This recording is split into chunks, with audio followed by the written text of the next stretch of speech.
Good morning, everyone. Good morning, ma'am. We are going to conduct the verb activity.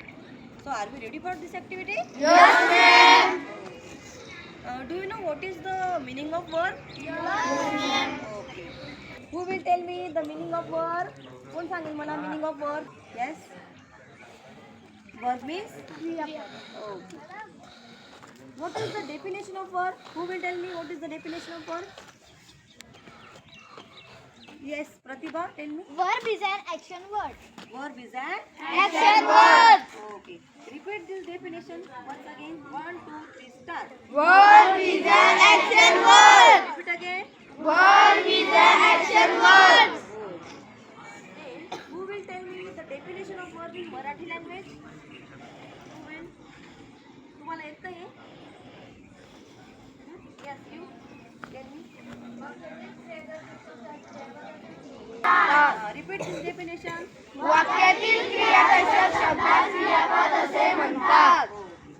Form शिकून घेणार आहोत. काय शिकणार आहोत? वर्बचे फॉर्म म्हणजे काय? वर्बची रूपे. म्हणजेच कसं? आता समजा गो आहे. गो म्हणजे जाणे.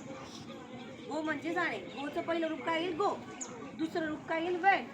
तिसरं रूप काय येईल? गॉन. आणि चौथं रूप काय येईल? गोईंग. अशा पद्धतीने तुम्ही ही ऍक्टिव्हिटी करणार आहात.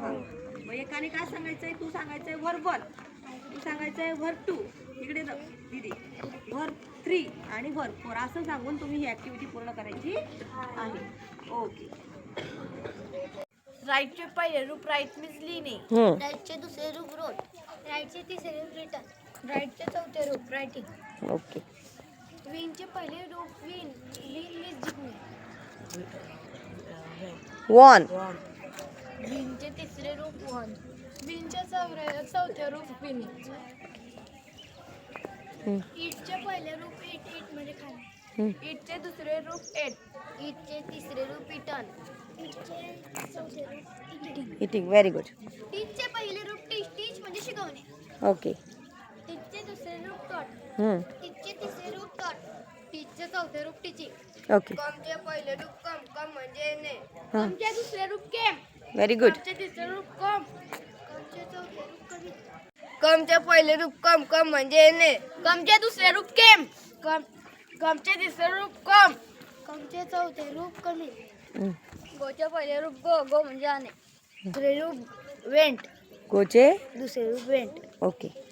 गोचे गॉन. गोचे तिसरे रूप. गोचे तिसरे रूप गॉन. रूपचे चौथे गोचे चौथे रूप गोईंग. डूचे पहिले रूप डू. डू म्हणजे करणे. डूचे दुसरे रूप डीट. Very good. डूचे तिसरे रूप डॉल. डन. डन. काय अशाच माध्यमातून आपण काय शिकत आहोत? वेगवेगळ्या ऍक्टिव्हिटी थ्रू इंग्लिश लँग्वेज शिकत आहोत. ह्या ऍक्टिव्हिटी मधून तुम्हाला काय कळलं? काय कळलं? सांगता येईल कोणाला? काय कळलं बेटा तुला? आणि वर्बचे रूप कळले. आपण जर जेव्हा टेन्स शिकतो की नाही, टेन्स म्हणजे काय? टेन्स शिकण्यासाठी किंवा मग ग्रामरचे कोणतेही आपल्याला टॉपिक शिकायचे असतील त्यावेळेस आपल्याला काय लागतं? वर्बचे फॉर्म लागतात. वर्बची रूपे लागतात. गोचं पहिलं रूप काय आहे? गोचं दुसरं रूप काय आहे? गोचे तिसरे आणि चौथे रूप काय आहे? हे आपल्याला माहीत असणे गरजेचे आहे. त्यासाठी आपण अशा पद्धतीने वर्बची रूपे शिकवत आहोत आणि जास्तीत जास्त वर्बचे फॉर्म पाठ करायचे आहेत.